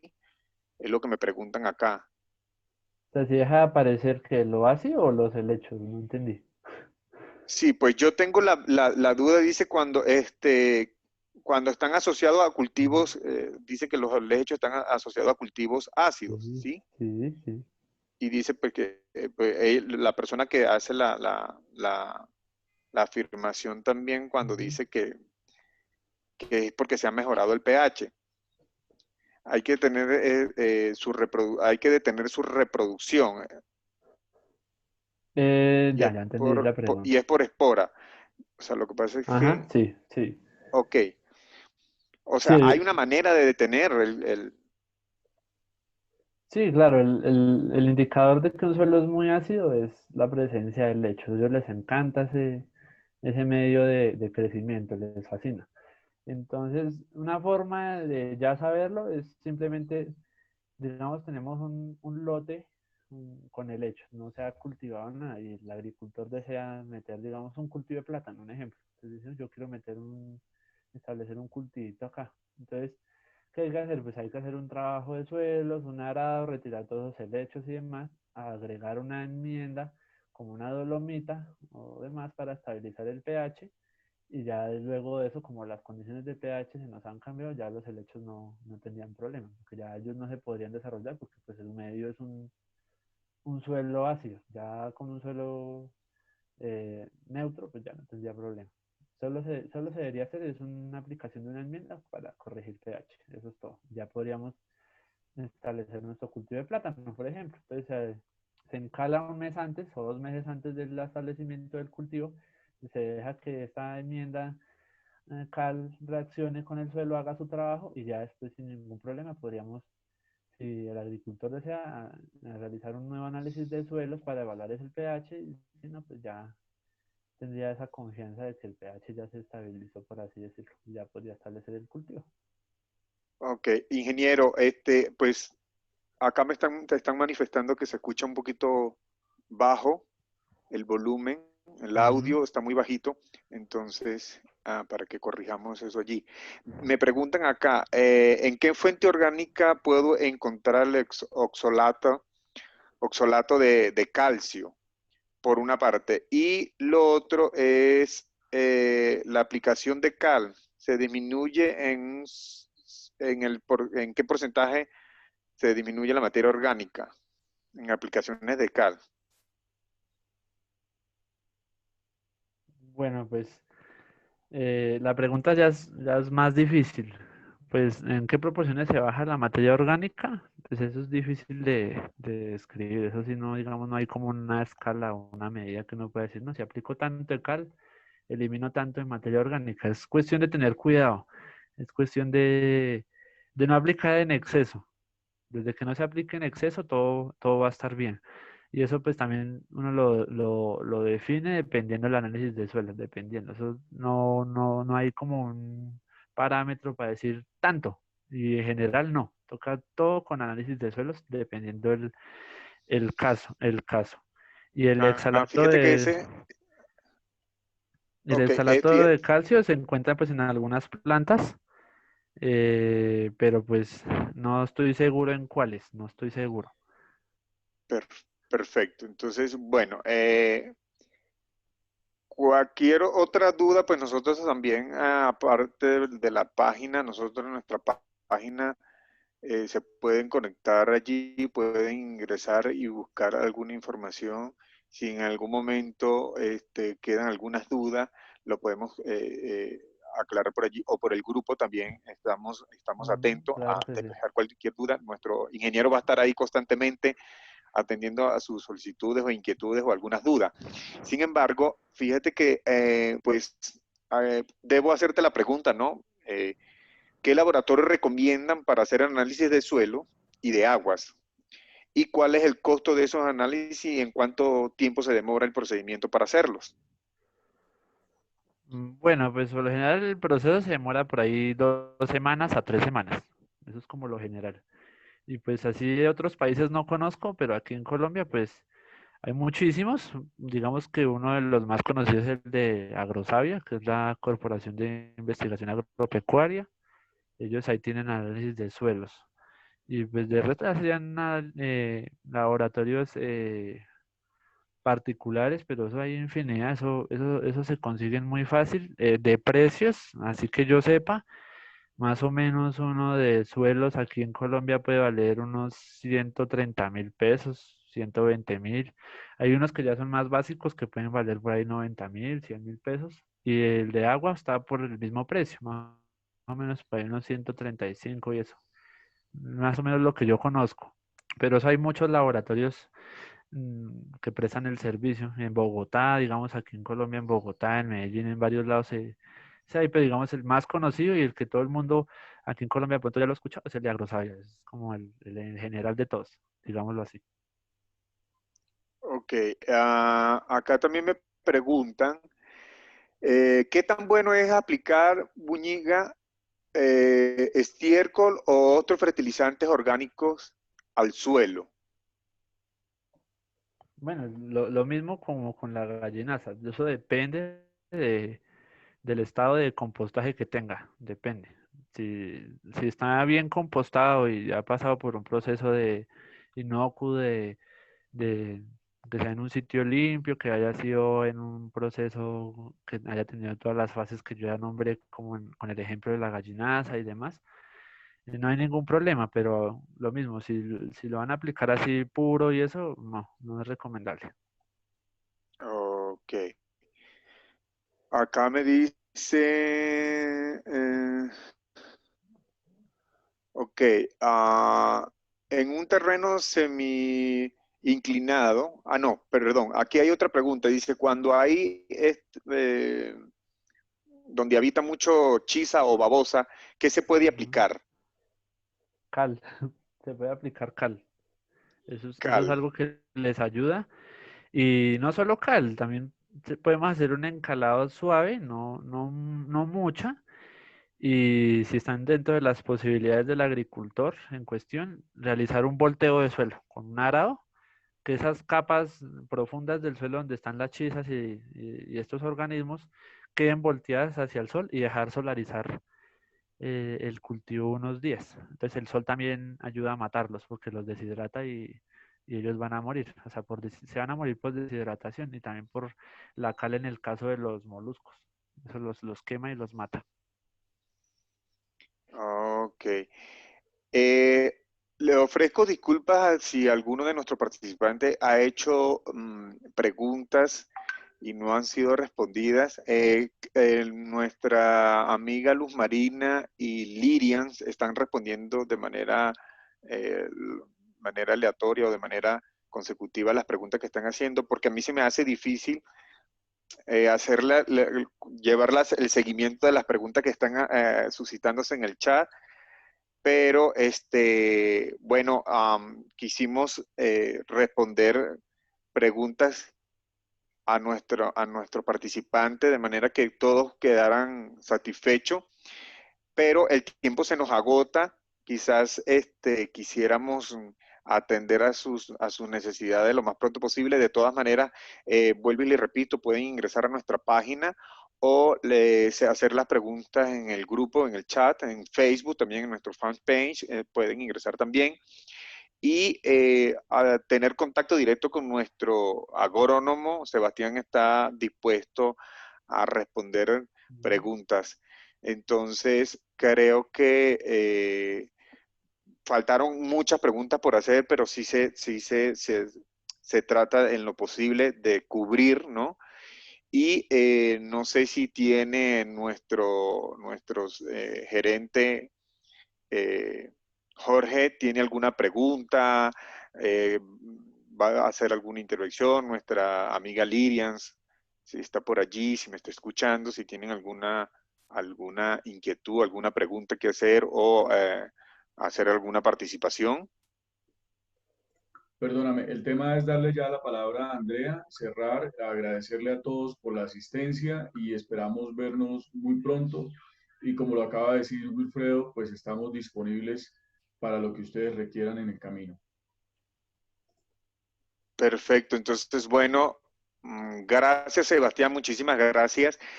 De todas maneras, vamos a estar en contacto. Cualquier inquietud, cualquier pregunta que tengan, pues te la vamos a hacer llegar de tal manera que tú puedas darle respuesta a nuestros participantes y a algunas personas que estén interesadas. Y bueno, darle la palabra a nuestra amiga Andrea. Por favor, Andrea, ¿estás por allí?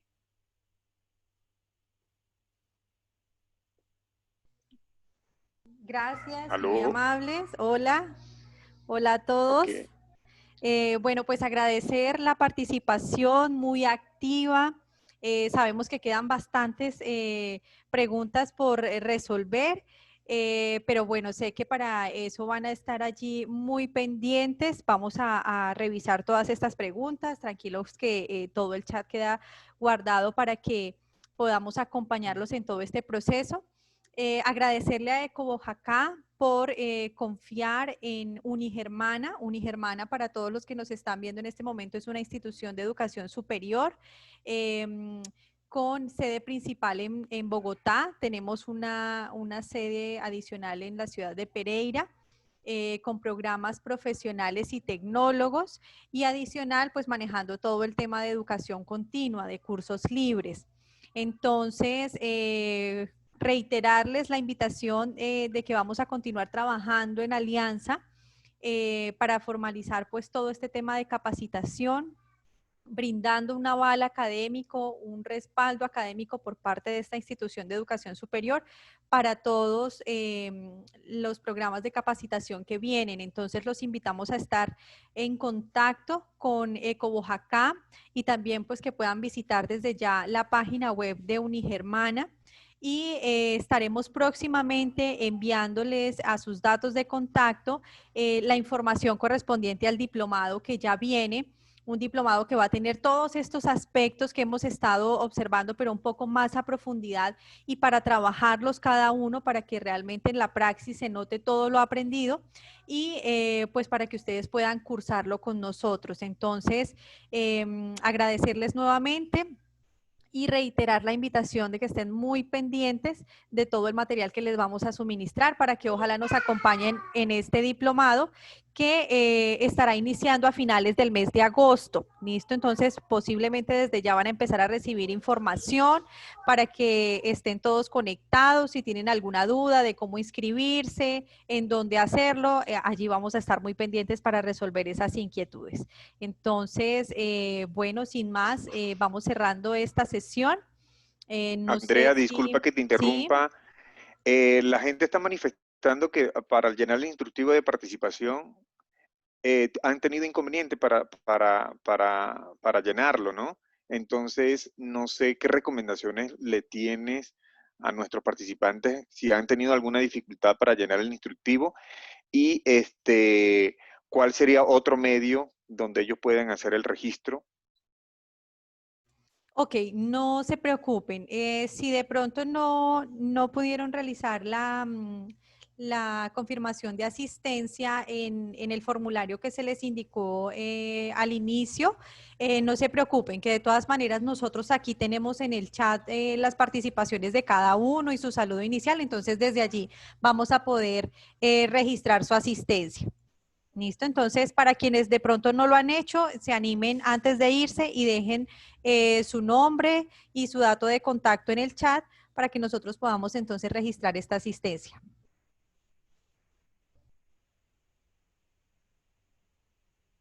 Perfecto, perfecto. Gracias, Andrea. Muchísimas gracias por la aclaración.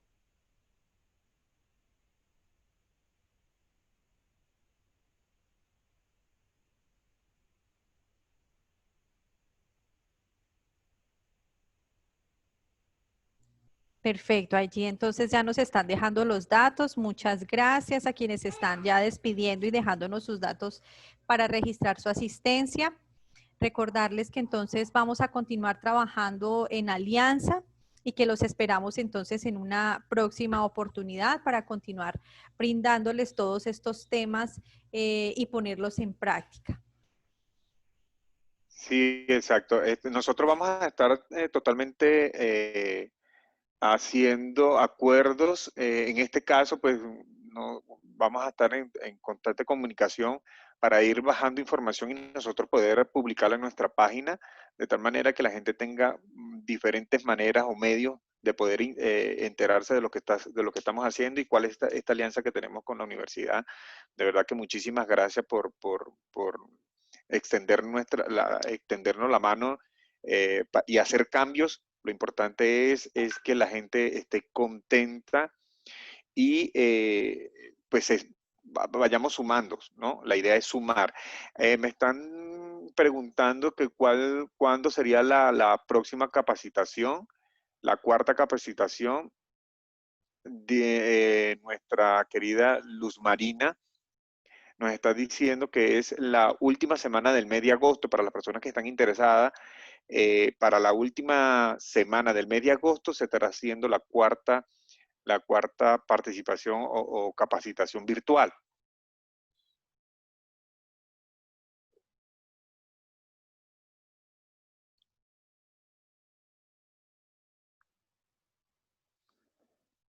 Otra pregunta que me están haciendo por acá, la manera de obtener la grabación, Andrea, en cuánto tiempo se puede obtener la grabación? Y si el material utilizado, ustedes lo van a tener allí, lo van a publicar por alguna de las páginas, alguna de sus redes. Nosotros lo vamos a hacer por la nuestra, pero no sabemos si la universidad va a tener alguna intervención allí. Sí, también vamos a estar publicando la información. Vamos a replicar esta capacitación en nuestra fanpage. También nos pueden buscar @unigermana. Entonces allí va a estar también disponible el material. Va a estar pues en la página de Facebook de EcoBoyacá. Entonces no se preocupen, tenemos el material listo. Yo creo que en 2 días máximo que procedamos de pronto a un poco del tema de edición para que sea de fácil acceso este material y que lo carguemos pues debidamente a las plataformas. Entonces estén pendientes en 2 días aproximadamente, revisando en redes sociales y en las páginas oficiales de EcoBoyacá y de Unigermana. Allí vamos a tener la información. Y de todas maneras, a través de los correos electrónicos que nos están indicando y a sus números de WhatsApp, se les va a confirmar una vez esté listo el material para que ustedes puedan acceder a él.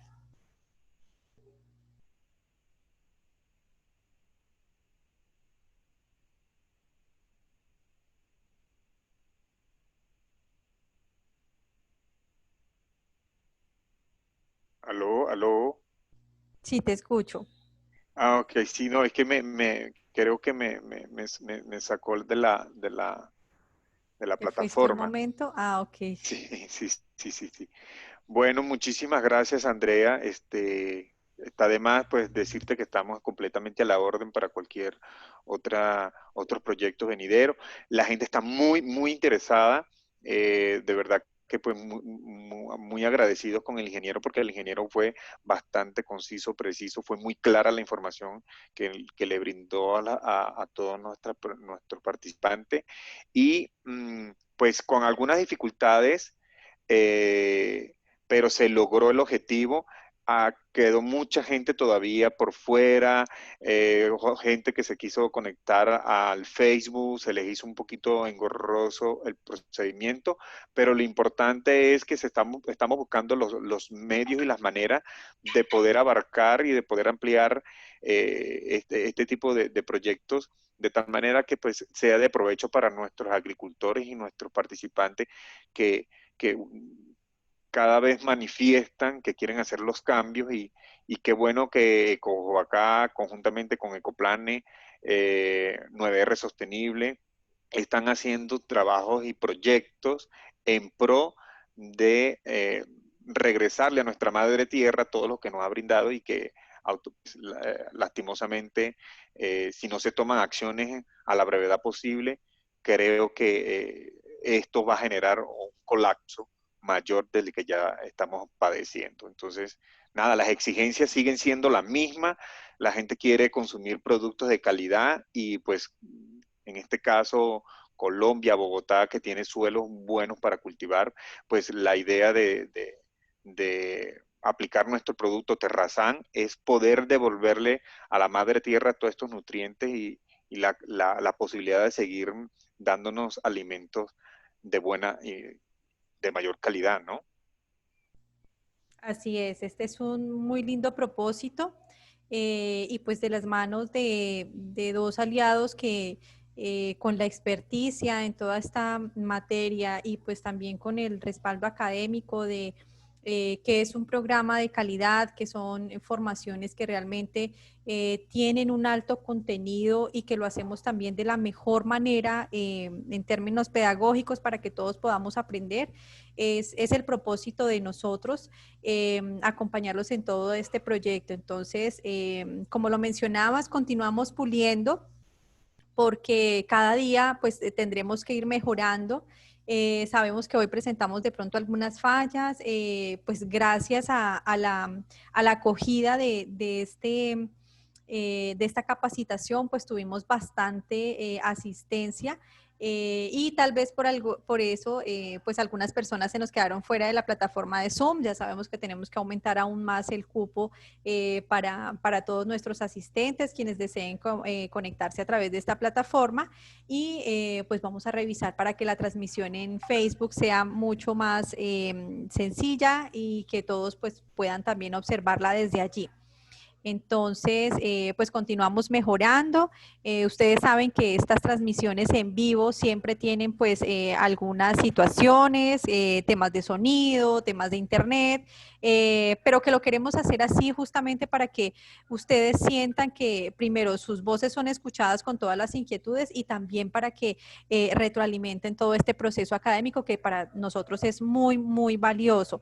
Y no pues hacerlo como lo pudiésemos haber realizado, tal vez con una grabación donde ustedes solamente tuvieran ese contenido. Entonces, por eso también pues agradecemos su paciencia, haber estado allí, conectados muy juiciosos, esperando que todo se reorganizara para continuar con la capacitación y pues bueno, seguiremos entonces mejorando para que esta transmisión pues pueda llegar a más personas y que todos puedan participar. Entonces, les agradecemos la presencia de todos, a quienes se conectaron de cada rincón de nuestro país y también de los diferentes países que nos acompañaron. Muchísimas gracias. Esperamos tenerlos en el próximo evento y como les mencionábamos, pues también que participen en el diplomado que próximamente dará apertura. Para que en reunión con todos estos elementos, pues podamos brindarles unos temas de capacitación bien atractivos. Muchísimas gracias. Creo que ya Bueno, entonces hasta todos luego. Muchísimas registraron gracias. su asistencia. Damos por terminada la sesión y luego entonces se les estará enviando el material que revisamos la jornada de hoy. Muchas gracias y hasta pronto. Bueno, hasta luego. Perfecto. Bueno, muchísimas gracias. Hasta luego. Que estén muy bien. Dios los bendiga. Hasta luego. Gracias.